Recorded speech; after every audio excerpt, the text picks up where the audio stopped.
Bon, rifche, assalamu alaikum, on jarama dey. Hari lammari page déjà ko mon bi pliwde. Mi ari ko music mo tay mo da réaction. Mais do joni mi fala ko be wiyata convertissade e podcasting. Donc mi essaye interview gol yimbe, mi essaye haalugol sujet ji critique. E mi essaye kadi yewtudugol yimbe parcours ji mabbe. E mi essaye kadi développugol piiji go ko mi andi min ko tawata woɓɓe goo wawata andude ma ko hay si tawi woɓɓe goo no andi hara do si tawi koma ndaren no wawiren inspirude woɓɓe goo e yewten ko fewndi yewten fi affaire culture men on townen culture men on e ndaren no développero ɗen joni hande en fuɗɗorto ɗo Rwanda. Donc Rwanda déjà sa mijiti ke mi waɗi ɗo recherche ji seeɗa ko lannuɓe indépendance maɓɓe on ko ɓe hettima ko 1er juillet 1962, il y a 60 ans. Donc guerre entre 80 combien 80, attends, on va voir ça. Guerre entre combien entre 91 94, n'est-ce pas? Aussi 92 94. Donc il y a eu plus de 800 000 ou bien 1 million de morts.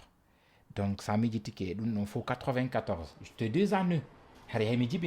Donc ben be wawi arde be réinvento be wona hande l'un des pays les plus prospères en Afrique. Mais comme ni yewde do fimu ko Paul Kagame wawi wadude ko pays jigo même des pays déjà marube succès marube pays ko marete kon fop wawi wadude o wawi wadde dum non hara din pays jido wawi wadude en tant qu'un pays africain. Et un pays que d'autres neɗɗo ko tawata yimɓe gono daymo un dictateur gonga ɓe a dictateur jo gollo no ɓurani men démocrate jo escrojo haray en fuɗɗoto vidéo gono ɗo anglais joni ɗo vidéo parcours maɓɓe on fi visite Rwanda kono ɓe financiri ɗum ɗon ha hewti Rwanda ka générata plus de wiyentun joni 400 millions de dollars et comment on appelle 400 millions de dollars annuellement ka maɓɓe. C'est étonnant, c'est incroyable. Enfin, il a eu de guerre en 1994. Allez, info de temps. Rwanda became the world's first nation to literally own the Champions League. They've been making millions for years by paying top players just pennies. Déjà to konto football ko football ko qatarien be woni wadde kon ko saudien be woni wadde kon e ko fo woni wadde kon. Mais kanko o wadi hunde ko tawata ko o ɓuri ɓe marde hakkil. Enfin, mi ka na yugol goɗɗum ɓuri ɓewrde hakkil e hakkille ala ras hakkille ala ethnie mo be no mari savant mo be no mari yimɓe marɓe intelligence. Donc le gars kono ngo waɗi on investissait football. Il a commencé déjà et comment on appelle e club ɓuro mo welde Arsenal e kono ngo waɗi o soodali kadi ka ɓuri ɗon sattude o sponsorisari hunde ɓurde nden sattude parce que sa wi ɗo joni waɗa ɗo Fly Emirates comme Real Madrid no satti. Qu'est-ce qu'il a fait ko ɗo tun kanko o soodi a fami juste le pôle visite Rwanda. Donc en continue parcours on comme ça et wawa détail de vidéo. Allez. And this hug explains everything. This is one of the rarest moments in football history. Sergio Ramos, the man who spent 15 years trying to kick Lionel Messi off the pitch, is pulling Messi into his chest. First training session for Messi at Paris Saint-Germain back in August 2021. The world's eyes are on Messi. Ok. Quand il y a film, on déjà hari Messi. Moi, là, une vidéo en faux parce que déjà c'est énorme. Mais dans les parties pour dire on de précis, il y a aucun film non. Quand on a dit Messi déjà et Ramos. Hari ko rival ɓe ñanno ñande ka terrain y avait des bousculades e ko wona e mum mais ndaaru ko wima ko ndaaru ɓaawo ndaari koni kon ka ɓaawo Sergio Ramos visite Rwanda mais andi noon ko ɗum hewti ha ɗum ɗo waɗi ainsi fay ɗum ɗon ande. But look at Ramos's back. 2 words stitched between his shoulder blades. Visit Rwanda. Not Qatar, not Emirates, but na Rwanda. Qatar, na a Emirates, landlocked East mais African Rwanda. country most viewers couldn't find on a map. That Visit Rwanda logo has now appeared on the back of Messi, the GOAT himself, Neymar, Mbappe, Ramos, David Luiz, Bukayo Saka, Mesut Ozil, Di Maria, Griezmann, and Aubameyang, just to name a few. And in the Donc 2025-26 déjà hesimi harali si season, ɗum ɗo non Rwanda became the only country on earth simultaneously sponsoring multiple semi-finalists of the most watched club football tournament in the world, the UEFA Champions League. Here's Rwanda's president Paul Kagame sitting beside Nicholas. ananika for the first time in history nder histoire on ko première fois ɗum ɗo waɗi Rwanda tawata au fait hiɓe sponsorise plus de 3 équipes de Ligue des Champions. Sina ɗum sponsor ji ɗin fof ko waɗata ko neɗɗo goto pet ɓe choisito comme Real Madrid, Barça ou bien Bayern Munich etc. mais kamɓe ɓe jogiti nayi avec peu d'argent ko ɗum ka ɗon ma détaillande ɗo kanko déjà ko waɗi vidéo on ko hollugol jama on mbuuɗi seeɗa ko au fait ko Rwanda finance fi sponsorise ugol tourisme maɓɓe on harawɓe go déjà investissait des millions et des milliards dans ça hara non ko fi club goto. On poursuit. In the 2025-26 season, Rwanda became the only country on earth simultaneously sponsoring multiple semi-finalists of the most watched club football tournament in the world, the UEFA Champions League. Here's Rwanda's president Paul Kagame sitting beside Nicolas Sarkozy at the Parc des Princes during a 9-goal thriller between PSG and Bayern Munich. The next night, he was in Madrid, sitting beside King Felipe VI, watching Arsenal. Enfin, mika kaka demi-finale Ligue des Champions fi irono maalande film. Comment on appelle Bayern Paris, mon stade, et Arsenal, je ne sais même pas quoi, Atlético de Madrid. O yetti kadi jet, o yetti avion makon, o yehiɗa kadi comment on appelle sivugol kadi ɗum non fi hon ɗum non ya au fait goɗɗum no ɓawa mum wona fi yiɗugol football tum parce que ɗin équipe ji ɗon nayin non hino porte visite Rwanda ka jungo maɓɓe. T'as vu? On Campaign, both Visit Rwanda partners made it to the final. The results are staggering. Rwanda is now generating over $500 million every year through its tourism sector. The irony? They're spending roughly 1,000th of what the Gulf states do, making it feel like Rwanda bought the entire Champions League for just $1. So how did a tiny nation with anani wo sayiɗum ɗo a sikkay Rwanda au fait ɓe soodi Champions League on déjà mais ko mbuɗi buy ɓe investisi mais hara ko dollar gonga makko ko $1 au fait ɓe investisi e ɗum ɗo fop. The GDP of a mid-sized American city without outspending or outbidding anyone, end up with more brand exposure per dollar than Saudi Arabia, Qatar, and the UAE combined. This is the insane story of how Rwanda planned and executed one of the most successful sports advertising campaigns in modern history, building a robust business empire behind the scenes that most people never see, with an ultimate plan to turn these partnerships into a $1 billion annual cash cow within a few years. We'll even go deeper to uncover how profitable this model really is compared to other nations, and crucially, look at the o joni noon yiɗe yaade ko ɓuri e luggude ɗon fi hollugol ko honɗum o investissement ɗo au fait kono investissement ɗo artiranta ko honɗum e honɗum investissement artiranta Rwanda elle-même a faami e nder ɗum ɗo fof ko honɗum woni nafoore ko Rwanda woni gagnade e nder mum. T'as vu? Donc controversy behind the plan. To understand the whole thing, we have to start with one man and his favorite football team. The president of Rwanda, Paul Kagame, has been an Arsenal fan since at least 2009. He told a Ugandan journalist that year that his son Brian and his daughter Ange both supported Arsenal, like him. He's tweeted about the club for... Donc ça veut dire déjà taw ko fanjo football ko fanjo Arsenal ko ɗo wi kon depuis à peu près 2009 mais ɗe gandi no aray ko ɓawo ɗum ɗon e ɓiɓɓe makko ɓen kadi jiwon e gorko on fof ko famɓe comment on appelle Arsenal comme lui. T'as vu? Club for over a decade. When Wenger left in 2018, Kagame called it a poorly handled ending. When Arsenal lost 0-2 to Brentford on opening day in 2021, he wrote 3 tweets in a row criticizing his own team. We must not excuse or accept mediocrity. A team has to be built with purpose to win, win, win. CNN ran it as a headline. So did the BBC. This shows how the president himself is invested in the team. By 2018, Arsene Wenger has just left Arsenal. The Premier League has introduced sleeve sponsorships for the first time. A small square of fabric on the upper arm of every shirt, now available for sale. Most clubs sell theirs to insurance companies, banks, or betting firms. Arsenal sells theirs to a country.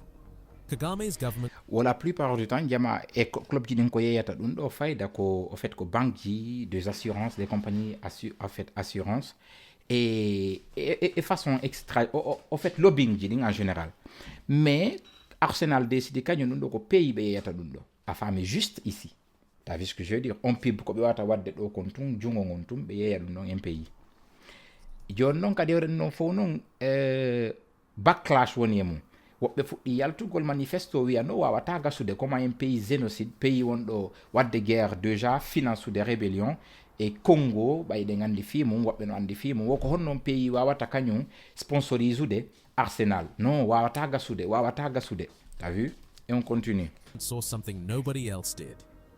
On May 23, 2018, Arsenal announced the Rwanda Development Board as its first ever sleeve partner. The Western media reported the deal at around £30 million over 3 years. Then the Rwanda Development Board's CEO at déjà ko en fait ko 2018 ɓe fuɗɗi ko woni haalde kon fi mum siko français wonano haalede mi essayetano traduire partie ji gono toon même si ko ngaɓe anglais amen no woni comment on appelle médiocre et au fait qu'en 2018 on décide finance ko woni halde won fi mum fi 30 millions pour 3 ans 30 millions a faami fi 3 ans donc compte ɗi mbuɗi iwi ko ɗum wonano waɗe de questionnaire de fi mum the time Claire Akamanzi tells CNN the deal is actually less than £30 million and declines to give the exact figure. That ambiguity matters because Rwanda's entire strategy turns on one principle that contradicts everything Saudi Arabia, Qatar, and the UAE are doing in the same years. The principle, do not overpay for the absolute top. Here's the 2018 Western News broadcast that ran when the deal dropped. On this particular episode, CNBC Africa goes on ground to find out on that conversation with the £30 million that RDB and the government of Rwanda did sign with Arsenal Football Club in London. EU lawmakers on screen demanding answers about why a country receiving development aid was paying a Premier League club for sleeve space. Les blancs, les hypocrites. Donc, déjà, aïe, le Parlement européen, membre joton yaltuno o landi wo ko honno un pays comme le Rwanda on be landade des aides financières internationales et autres choses ko honno be wawirta de 30 millions a fami investi ça finance au fait fi sponsorise gol club pourquoi fi honno donc stawi anda torade hida mari dimboy do fo ko non torantoda a fami ko nde yodde konka et mais ko parce que c'est en fait parce que c'est un pays africain donc joni ko ngalde non be haalani maɗa fi Qatar et EU et etc ɗe gandi Yemen kono nela feƴƴude toon ɗe gandi joni par exemple Amérique ɗo no bombarde de pays ji buy mais kala ko ɓe sponsorise backlash ala toon piwngo arriéré ala toon juste parce que t'es un africain oui mo be no wawi yaltinde au fait ko mum kon enfin mo be no wawi yaltinde ko au fait koni ko ɓernde mum e piiji gono toon kono si ko africain jo ko ɗon ɓe ɓurta yaltinde nden hunde ɗon quoi d'après ce que moi komi woni yiwde kon a faami expérience komi mari kon aid was paying a Premier League club for sleeve space. Rwanda's answer was simple. It's not a charity, it's a tourism board, it's buying impressions. According to Arsenal's then commercial chief Vinay Venkatesham, an Arsenal shirt anani Rwanda wo ko honɗum waɗi woko noni Rwanda o fait répondi o fait wona charité a faami ka ko investisugol e honɗum ko investisugol e tourisme yagal maɓɓe ngal e au fait koko ɗimbuji ɗon addana ɓe ɓuri koko ɓe investisi e nder mum quoi d'après ce que j'ai compris. Multiply that across a Premier League season, multiply it across 3 years. The cost per impression collapses to fractions of a cent. Just look at the sleeve, notice those 2 words flashing around the Emirates. Remember Aubameyang lifting the trophy back in 2020? Visit Rwanda was right there, part of the glory. Visit Rwanda. The year one stats told the whole story. A 5% spike in UK tourists and £36 million in value generated. It was all the proof Rwanda needed that the investment had absolutely paid off. Arsenal was never their final destination. Arsenal was the proof that the plan worked. The real play was bigger. By 2019, the Rwanda Development Board had spotted something nobody else was talking about. Paris Saint-Germain was in financial trouble. Arsenal, en fait, c'était déjà laissé. Enfin, mais Arsenal, c'était pas au fait destination finale comme ko haali kon ɗo fimo Arsenal c'était juste le commencement a faami parce que ko Arsenal fuɗɗora mais continue ndaara ko club ji jelu joni ɓe woni sponsorisé. PSG had just paid 222 million euros for Neymar and 180 million euros for Mbappé in 2017. UEFA was breathing down their necks over financial fair play. To avoid a tournament ban, PSG needed to prove they could generate real market value commercial revenue independent of their Qatari ownership. They desperately needed another major sponsor that wasn't Qatari. Rwanda walked in first with a brilliant piece of foresight. By 2019, Neymar was already in Paris, rumors were swirling about Sergio Ramos, and planners at the Rwanda Development Board recognized a clear pattern. PSG's owners had an unstoppable appetite for global superstars. They predicted the club's massive growth trajectory well before Messi even arrived in 2021. Armed with this brilliant analysis and leveraging PSG's urgent need for clean commercial revenue, the deal was signed in December 2019 between Rwanda and Paris Saint-Germain. SportCal reports the original PSG training kit deal at around $12.5 million a year. The partnership was designed as an immersive, lifestyle and destination marketing ecosystem, more than just a logo placement, pitch-side LEDs men's training kit. Post-match ɓetama jande no ɓuri piiji ɗin fo sa jangi sa mi ticket joni au fait 2019 Paris déjà hari hiɓe selon ko ɗon e haalde kon hiɓe probléme financiére seeɗa par ce que ɓe soodi joueur ɓe sattuɓe y avait Neymar y avait Mbappé et déjà kadi ɓe haalde fi Sergio Ramos jonno UEFA on est ce que FIFA on déjà hari ɓe hoore maɓɓe fi comment on appelle ko honno ɗimbuji ɗon fof ɓe watta ɗe yaltinirde ko honno ɗin ɗi natirta ko honno ɗi artirta t'as vu ce que je veux dire donc après ɓe signé di contrat kamɓe e Rwanda fi hon ɗum ɓe signé di 12 millions d'euros par an fi kadi visite Rwanda on yo wonu ka au fait ka teniji maɓɓe au fait d'entraînement e ka brasa. Interview backdrops. The strategy gets creative by replacing all stadium tea and coffee with exclusively premium Rwandan-grown blends, offering fans and VIP investors a literal taste of the country. Annual heritage match days featuring made in Rwanda, art, music and fashion. Visit Rwanda on the sleeves of PSG's women's pro team, and across the Atlantic on the training kit of every PSG academy in the US and Canada from 2025 onward. En fait, ɓayɓe signé des contrats quand au fait ɓayɓe signé des contrats kamɓe Paris à partir de là au fait ko woni kon fayda équipement ji ɗin ka nder Paris fof woni café ko ɓe yarata kon woni cuitji de jouer nder ton fof haray ko windi e mum ka sponsori e haray ko windi e ɗumaji ɗin haray ko visite Rwanda et ɓe waɗa kadi au fait ɓe organise kadi football comme je ne sais même pas quoi le dire kon no ɓe wirta ɗum si ɓe organise wano football de charité au fait de charité haray ko kadi ko visite Rwanda woni ka sponsor ji mum. The logo goes on the warm-up tops worn by Neymar, Kylian Mbappé, and within 2 years, Lionel Messi himself, as Rwanda, foresaw that level of top athletes before. While most people think this partnership was limited to TV visibility and stadium LEDs, Rwanda's real strategy was conquering social media. That's exactly how the ultimate celebrity viral moment landed. That hug from the opening shot. Jonno mijiti piwongotum.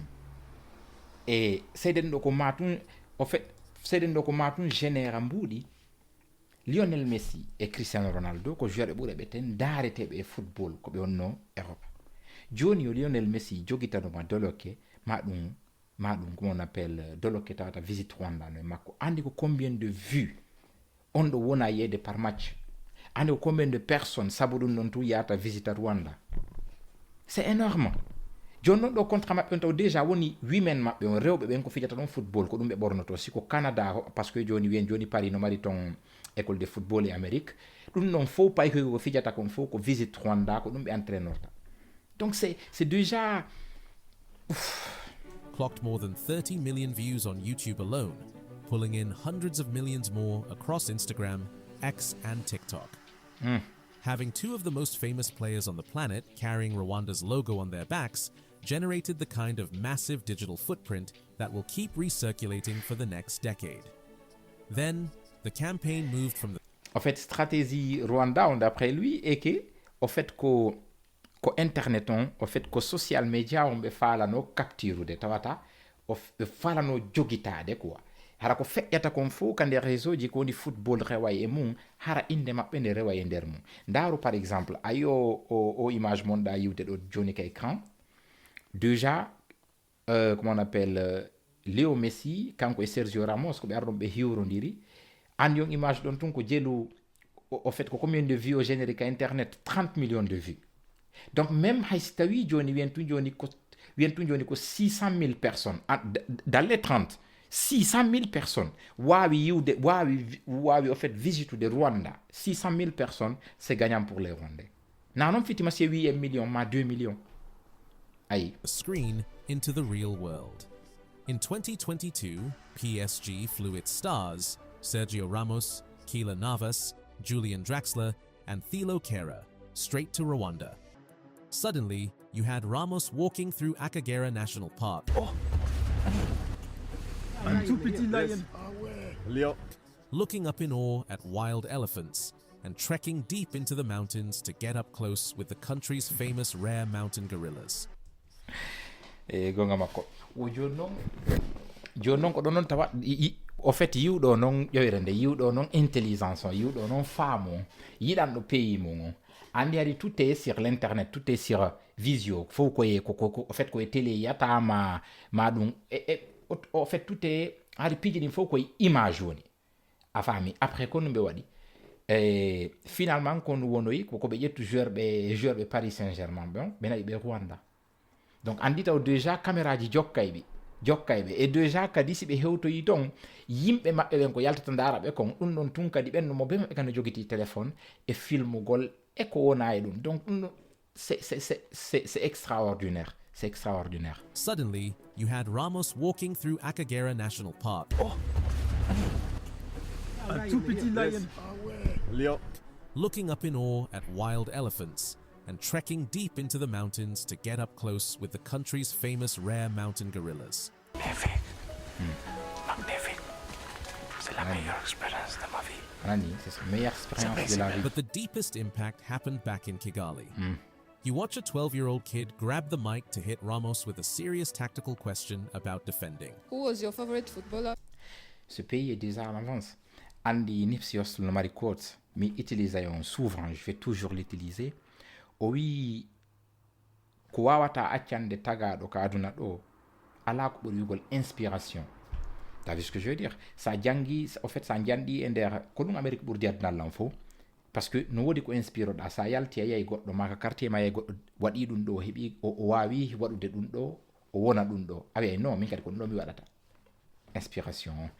Donc ça miti kono kumpay kun ɗo hande ɓe ƴettu microphone ɓe waɗa au fait ɓe posana des stars renommées mondiales des questions au fait ko inspiration fi yimɓe maɓɓe ɓen taw déjà nder toon no ɓurtira wonirde ka l'école no ɓurtira pour servir de rêve ji maɓɓe ɗin etc tawata noon gonga ɓe yakka d'autres pays en Afrique hettuɓe indépendance avant maɓɓe wawa e waɗali kadi guerre déjà wawali déjà wawude waɗugol siga koye piiwoy ɗo c'est joni noon o dictateur jo ɗo o ɓuranama démocrate jon ka ma mawɗo tawata fuu so ala wadde. When you were younger? Keylor Navas. Ronaldo Nazario da Lima. Okay. Right before this little girl asks how he handles the crushing pressure of walking onto the pitch. Ramos, how does it feel to be on stage? Oh my God. It proves